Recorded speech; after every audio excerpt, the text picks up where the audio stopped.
I'm in physical pain, I'm in discomfort, I'm hungry. I'm Angela Duckworth. I'm Stephen Dubner. And you're listening to No Stupid Questions. Today on the show, what is the purpose of crying? I'm not crying. My eyes are just leaking, I promise.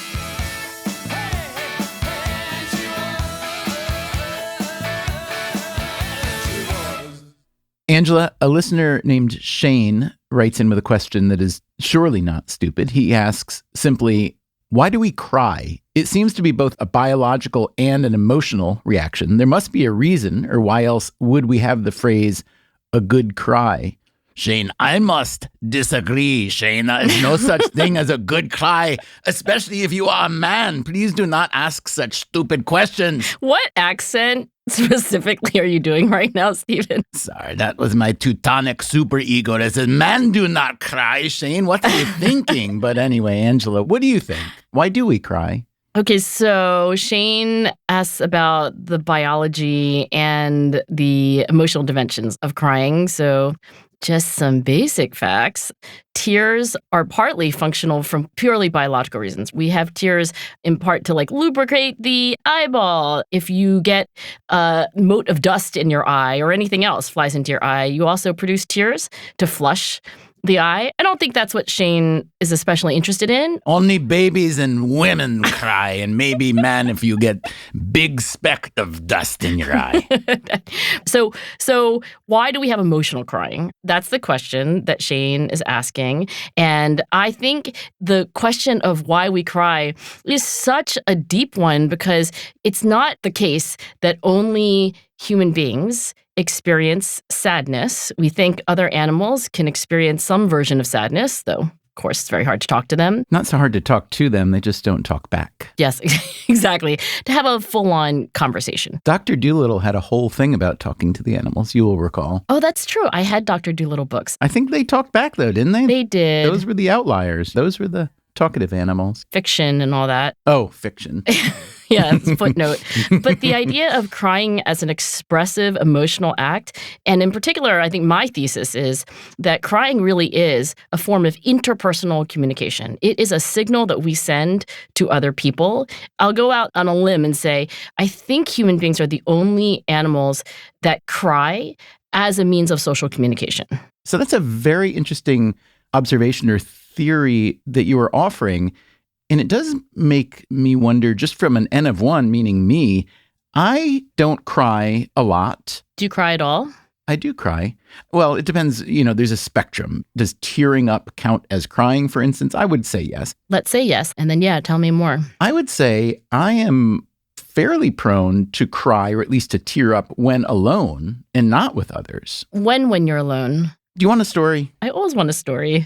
Very recently, it was the anniversary of my father's death, which I and my wife, and in this case, our son was home from college, we mark with lighting a yahrzeit candle, a memorial candle, just at home, and go to synagogue the week of to recite the mourner's Kaddish.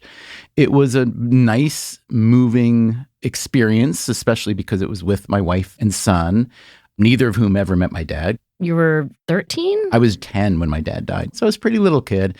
And then, I may have told you in the past about this childhood hero I had named Franco Harris. He was a football player for the Pittsburgh Steelers. So I became a huge fan of Franco Harris around the time my dad died. And then I ended up having this recurring dream about Franco Harris for a couple of years. And it was a very involved dream where he was plainly somewhere between a father figure and a messiah. So anyway, on this day, not long ago, the night after we lit the memorial candle to commemorate my father's death, I woke up to the news that Franco Harris had died.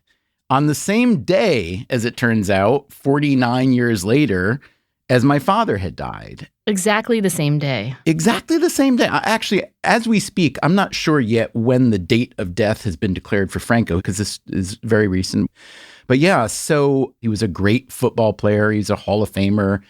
He helped the Pittsburgh Steelers win 4 Super Bowls in 6 years back in the 70s. So I was hardly the only person who was a big, big fan. By the way, I also wrote a book about Franco Harris years ago. It's called Confessions of a Hero Worshipper, where I tracked him down when I was an adult, and we spent some time together. And I was writing about what the afterlife of a professional football player is like.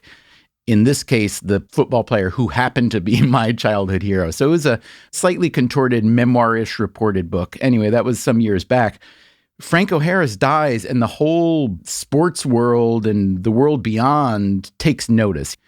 And I must have received, I don't know, hundreds of emails and texts and calls from people I didn't know, people I did know, people from my childhood who knew how much Franco had meant to me, people who knew I'd written a book about Franco. So I was getting all these really lovely, heartfelt messages.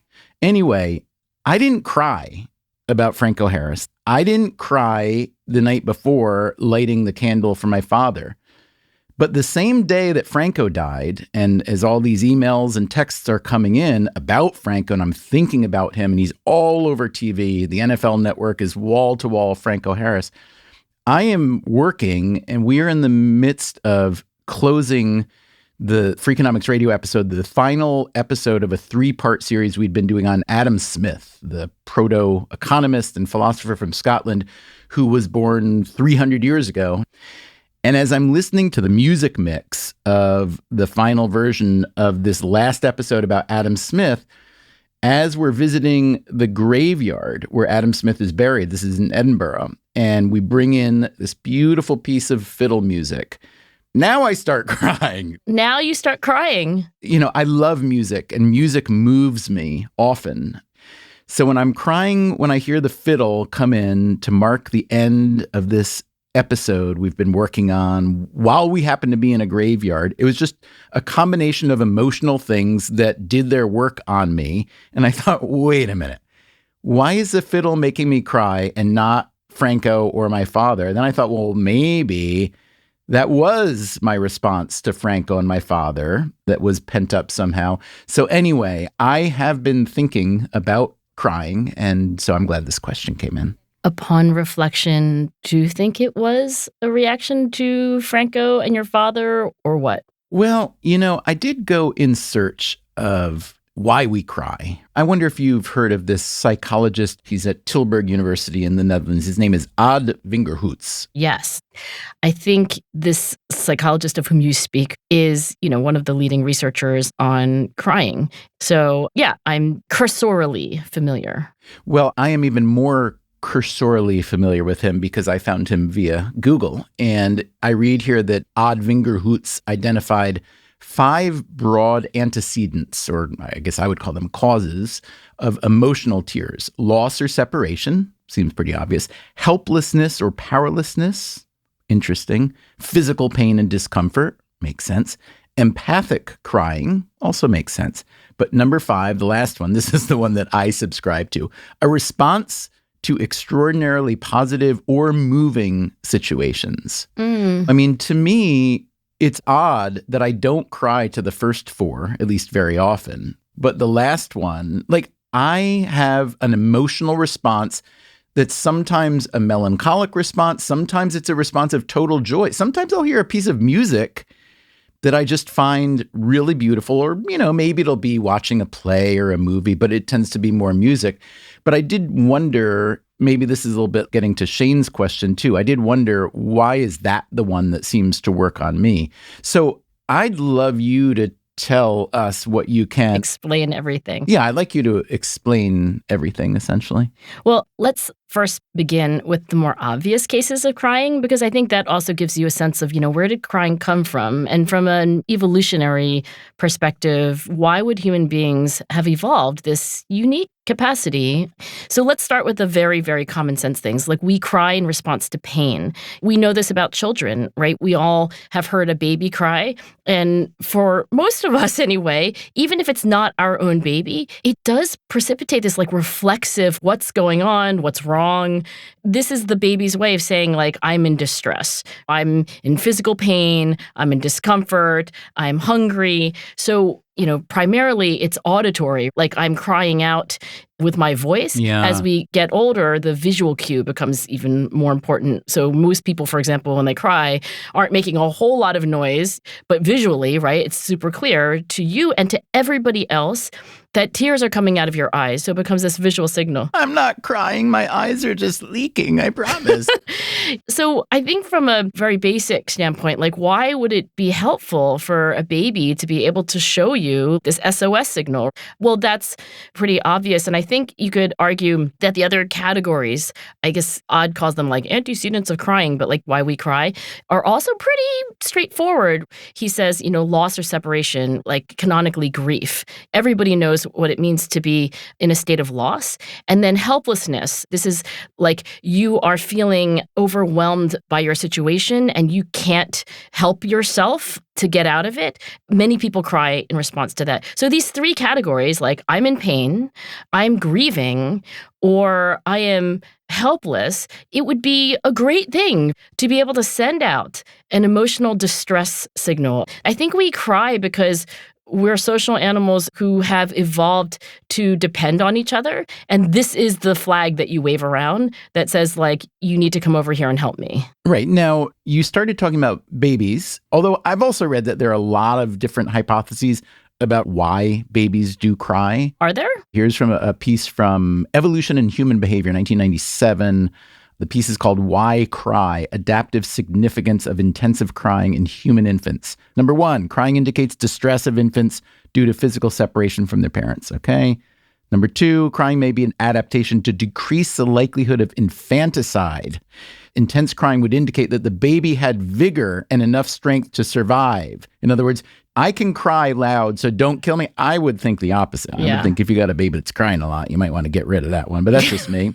Number 3, the infant may utilize his or her crying capacity to psychologically manipulate the parents to provide more parental care. Yeah, although that's related to the first thing, right? It is. It's like SOS. And hypothesis 4, the superchild hypothesis posits that crying may be a manipulation that attempts to avoid the costs of sibling competition by increasing the interval between births.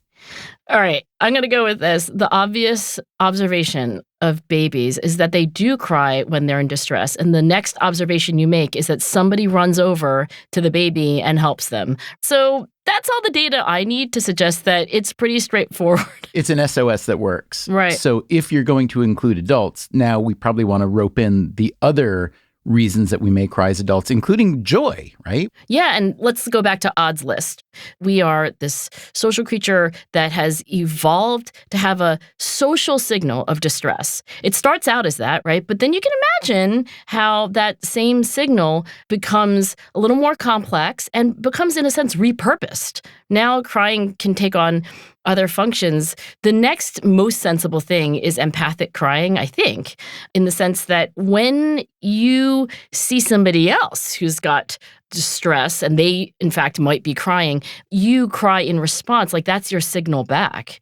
Some psychologists conjecture that when we see that someone's a crier, you might be on a plane, someone's watching a movie, you notice that tears are rolling down their cheeks, that we would immediately assume that that person is more moral, that they're a more empathic, sensitive human being. Why is that? Like somebody who has the capacity to have that kind of empathic response certainly isn't a psychopath. Yeah. Certainly somebody with sensitivity. And then this most perplexing of categories, to be so moved by a musical piece or a movie. Basically, I think the puzzle of this last category is it can be a beautiful, awesome, positive experience. Weddings, right? Sure. Like this category, certainly babies and largely children don't do, but you and I do. My babies did cry at weddings. Probably more for physical pain and discomfort, right? Probably, yeah.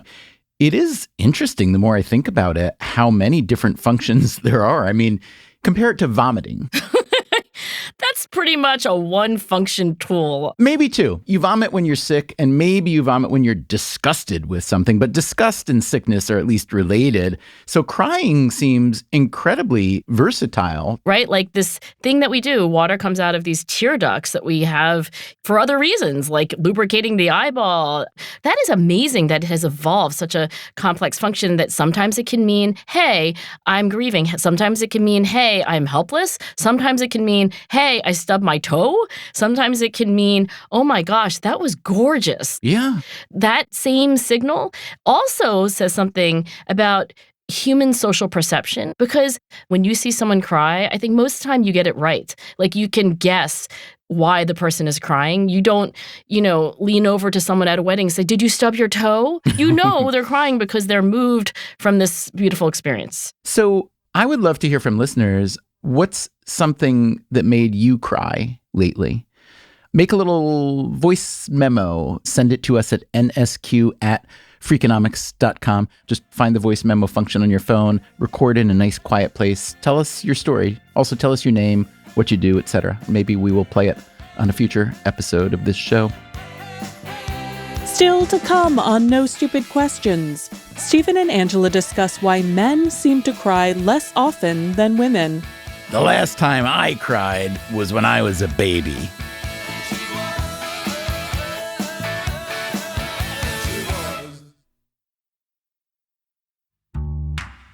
Now, back to Stephen and Angela's conversation about the psychology of crying.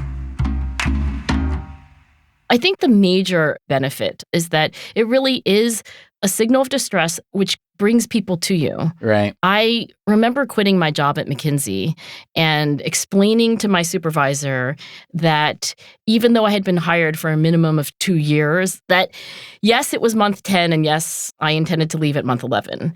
And my supervisor was making all these, strenuous arguments about why society would be better off if I stayed a management consultant. You could be on boards if you care so much about children, like you can be on a nonprofit board of directors. And this conversation was going on, and without any guile, honestly, I just started crying. I wasn't trying to manipulate my manager. I would stay if only you could give me $50,000 more and a bigger office and 6 weeks of vacation instead of 4. No, I can't even exactly remember what I was saying, right? And also, why was I crying? I can't even exactly pinpoint, except for that I did feel overcome. It wasn't physical discomfort. It wasn't even sadness or helplessness. I'm just overwhelmed by the kind of enormity of the situation. At any rate, let's ask the question, what did my manager do? Oh my gosh, I just had spent half an hour, 45 minutes trying to justify my departure. I was more or less getting a hard time about it.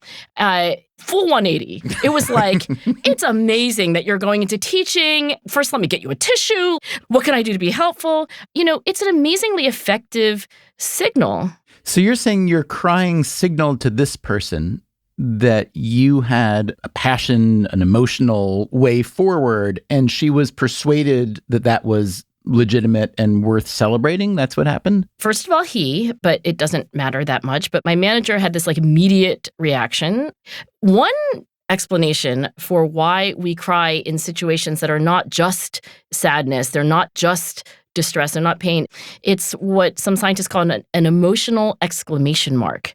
It's a way of kind of putting asterisks and boldface and underlining around what's happening, maybe to convey not only the depth of our emotion, but also the sincerity. Is that, for example, why I spontaneously started crying? Like at some level, my body and mind knew that I needed to put an exclamation mark around things that I was saying. And also, was the manager responding to that exclamation mark? It's like, no, she's serious. She's all in on this. Now I need to change. I don't know.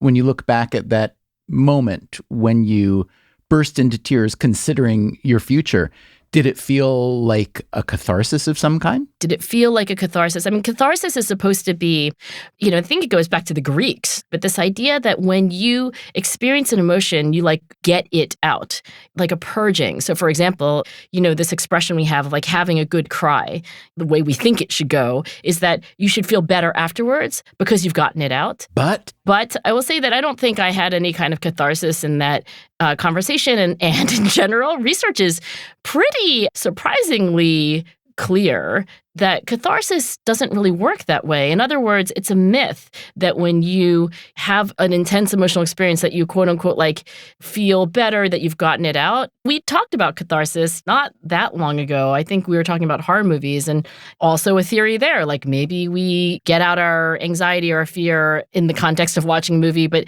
there too, I think that thesis, as attractive as it is, has been pretty fully undermined. Right. It may be that in some cases you've signaled distress and other people have rushed to your aid, and that's good.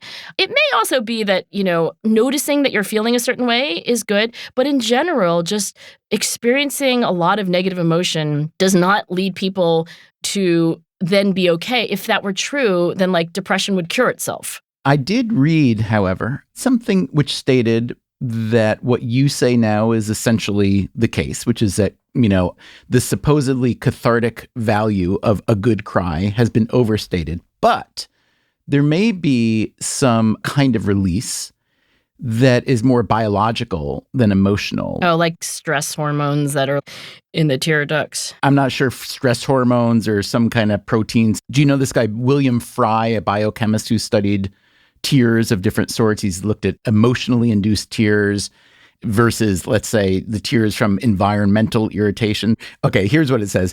William Fry, a biochemist, tested samples of, quote, emotionally induced tears and found they have higher protein counts than tears caused by environmental irritation, such as cutting an onion. Fry believes that the reason people feel better after crying, in some cases, is that they may be removing in their tears chemicals that build up during emotional stress. Thus, when people use the expression to cry it out, we're suggesting that this may literally be true. That may be, but the obvious third variable confound, as we say in social science, is that say you're feeling some distress, then you cry, maybe not so that you can get out all these stress hormones, like you're experiencing all the stress hormones because you're distressed.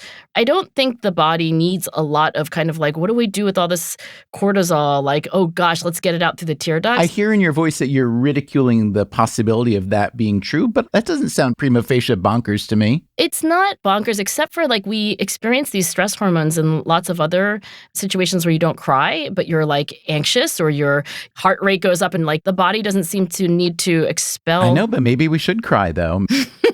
Okay, here's what I'm really doing. I'm looking for a reason to give Shane and me and everybody else a little bit more reason to cry. But wait, Stephen, did you need more convincing? Well, heck yeah. I mean, first of all, I should say that you and Shane are men. There's a massive gender gap when it comes to crying. There is. Men cry much, much, much less than women. The ratio has been estimated at 2-to-1, 3-to-1, 4-to-1. I mean, by a lot, right? By a lot. And there have been some physiological explanations. Testosterone may inhibit crying and prolactin may promote it. Also, men have, I've read, larger tear ducts, which means we can store up more tears. We don't have to spill them all over ourselves the way you ladies do. But all right, I'm going to read you a quote. I want you to tell me who said this. Okay. When I see a man cry, I view it as a weakness. The last time I cried was when I was a baby. Who said that? Well, it sounds like Donald Trump. It was Donald Trump, yeah. So let me read it again, just without the drama. When I see a man cry, I view it as a weakness. The last time I cried was when I was a baby. That's Donald Trump in 2015, before he became president. So let's talk about the gender norms or social conditioning. The gender differences. Yeah. So it is absolutely the case that men, based on all the evidence, it seems like they actually do cry less than women. One question that scientists have asked, is that because men don't feel sad as much? Or these other things that we talked about, like feel moved? Speaking on behalf of all men, yes, we don't feel sad. We feel good all the time. If there is a bag of potato chips within a half-mile radius of us, for instance, that's all it takes for us to feel pretty good. And a beer. If there is a football game in the next 7 days being played anywhere in the world, we feel pretty good. Yeah, we're very simple animals in that regard. Well, interesting. The research on emotion and gender says au contraire. I mean, it's mixed. Some studies do find that, women have more actual emotions, positive and negative, than men do. But a lot of research suggests that there really aren't big gender differences at all in the experience of emotion. The difference is in the expression. Can I ask a question, though? Yeah. How is this data gathered? In other words, is it self-reported? Yes, I will say this. The bedrock of emotion research is a questionnaire, because what else are you going to do? You can put people in an fMRI and you can't tell why people cry. Neuroscientists use fMRIs to get at things that are much more, to my mind, complicated and diffuse than crying. Sure. But just to say, though, like if somebody comes out of a MRI study and you say you were feeling sad at minute 40, I know, because like this part of your brain lit up. And they say to you, I swear up and down, I was not feeling sad. I was thinking about whether we had sauerkraut for the bratwurst I'm making tonight. And you're like, nope, this part of your brain lit up. It's either the sad part of the brain or the sauerkraut part of the brain to be determined by future scientists. No, but really, I think when it comes to emotion, the person who is experiencing the emotion in a way, pardon the expression, has the trump card. Okay, yes, but are you therefore measuring whether men experience less sadness? Let's just call it sadness. Or are they less likely to want to admit to it? I'm not saying it's not a limitation, but since other studies of facial expressions, like, you videotape people, you also could probably use physiological measures like heart rate and heart rate variability, et cetera. None of the findings seem to deeply contradict the self-reports. When everything goes together, you're like, well, the self-reports say this, and what little laboratory research we have, then you start to believe. And I'm not saying there are no gender differences. It's just that the gender differences in expression are massively larger than any data on gender differences in experience. I think that is going to hold up. Noted, and I appreciate that explanation. I will say this. I think that many men, especially modern men in the Western Hemisphere... You're really hemming yourself in, Stephen. Let me say many men in the North Atlantic states in the year 2023, let's say, okay, do feel like crying, as Shane implies, is seen as a sign of weakness or shame or, dare I say, femininity. What's interesting to me, however, is that this social norm or even social construct seems to be fairly modern. So I read a piece in Aeon magazine by Sandra Newman. It's called Man Weeping. I'll just share with you a sentence or two. Historical and literary evidence suggests that in the past, not only did men cry in public, but no one saw it as feminine or shameful. One citation, Homer's Iliad, for instance, the Greek army bursts into unanimous tears no less than 3 times. Furthermore, she writes, the sobbing male hero wasn't only a Western phenomenon. He appears in Japanese epics as well, in the tale of Haika, which is often cited as a source for the ideal behavior of a samurai. We find men crying demonstratively at every turn. The Bible, she writes, is full of similar references to demonstrative weeping by kings, entire peoples, and God himself. So I find it interesting that if you look at history and literary history, you find that there's an awful lot of crying, and who's to say that that wasn't a better way to express our emotion? Well, I'm never going to be on the side of we shouldn't cry, because in general, if we have something in our emotional repertoire, there's a reason, and the mistake people typically make is to squash it or to never want to use that tool. I don't know whether this gender difference between male and female emotional expression, which, by the way, isn't just crying, it's also smiling. So not only the expression of negative emotions tends to be greater among women, also the expression of positive emotions. Women smile more. So I'm all for emotional expression. And I think if you go back to this very, very original idea of it evolved from a distress signal, right? Maybe you could argue that the reason why a Donald Trump or a very, stereotypically macho guy doesn't want to wave around a distress signal is because we are also a hierarchical species. Sure. I mean, let's not forget, we descended from primates that are so clearly hierarchical. There's an alpha male. It's not a great position to be in a hierarchical social society to be weak. So I'm all for emotional expression, but I can understand why there would be some hesitancy. Let me just say, the examples I gave earlier from history and literature of demonstrative crying, there is an outlier, as noted in this article. The glaring exception to this worldwide sob fest was Scandinavians who valued stoicism. The accusation of a man crying was, in fact, justifiably avenged with death. And the royal family. I say this having just binge-watched The Crown. And Harry and Meghan, the Netflix special. They're not allowed to cry? At least the stereotype seems to be the stiff upper lip of the British, right? Keep calm and carry on. Like, the kind of weeping that you describe is not what the British monarchy has modeled. So what's a good way for men especially who seem to feel shame or embarrassment about crying in public, even if it's just with a friend or a couple of friends? If you're arguing that crying may not provide catharsis in the old Greek or Freudian sense, but it's a useful social lubricant or signal, if that's true to any degree, how would you suggest that men particularly think about not being so shameful about it? All right, so if I'm to give a pep talk to men, a kind of pro-crying pep talk. Get out there and cry, guys. Yeah, right? If I'm just trying to psych them up for this next opportunity, then again, coming back to our friend Odd Vingerhoutz, there's this paper in 2022 called Only the Good Cry, investigating the relationship between crying proneness and moral judgments and behavior. And it's this study that has samples from around the world, and the total sample size is over 2,000 people, and they administer this crying scale, this kind of how prone are you to crying in very different situations scale. And then they also give some measures of moral judgment. And even, I believe at the end of this, there was this opportunity to this boring, effortful task, but the more you did it, the more money would be donated to charity. So a behavioral measure of being an altruistic, pro-social person.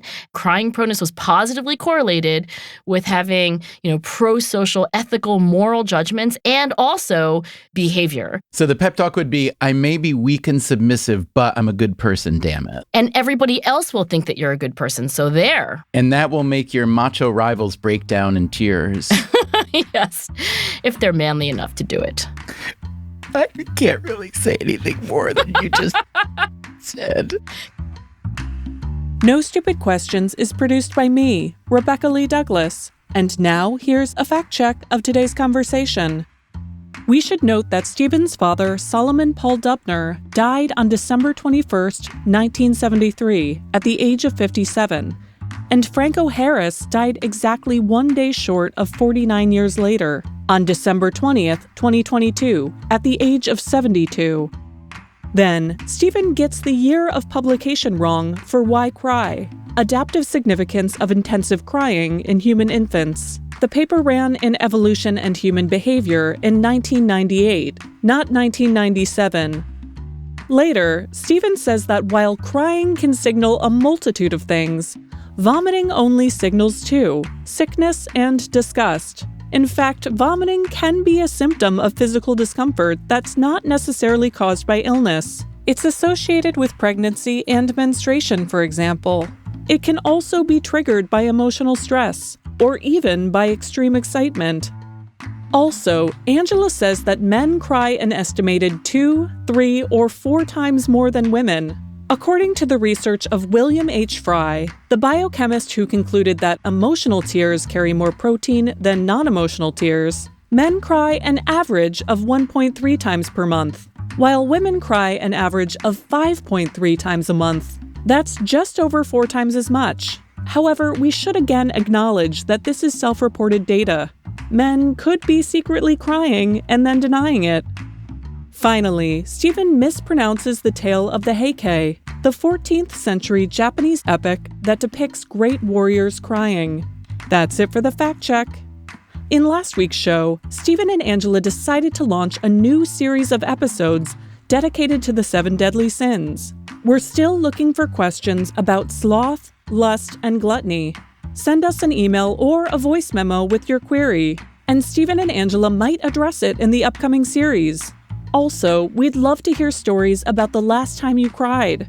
Email your voice memo to nsq@freakonomics.com. Let us know your name and if you'd like to remain anonymous. We might use your voice on the show. Coming up next week on No Stupid Questions, Stephen and Angela answer a listener's question about whether or not it's okay to enjoy life while the world is burning. There are wildfires, there are brutal dictators, there are mysterious diseases. Why bother? That's next week on No Stupid Questions. No Stupid Questions is part of the Freakonomics Radio Network, which also includes Freakonomics Radio, People I Mostly Admire, and Freakonomics MD. All our shows are produced by Stitcher and Renbud Radio. This episode was mixed by Eleanor Osborne, with help from Jeremy Johnston. Catherine Mancure is our associate producer. Our executive team is Neil Carruth, Gabriel Roth, and Stephen Dubner. Our theme song is And She Was by Talking Heads. Special thanks to David Byrne and Warner Chappell Music. If you'd like to listen to the show ad-free, subscribe to Stitcher Premium. You can follow us on Twitter at NSQ_show and on Facebook at NSQ Show. If you have a question for a future episode, please email it to nsq@freakonomics.com. To learn more or to read episode transcripts, visit freakonomics.com/NSQ. Thanks for listening. Constantly trying to suck less. That's our corporate motto. Suck a little bit less every day. The Freakonomics Radio Network, the hidden side of everything. Stitcher.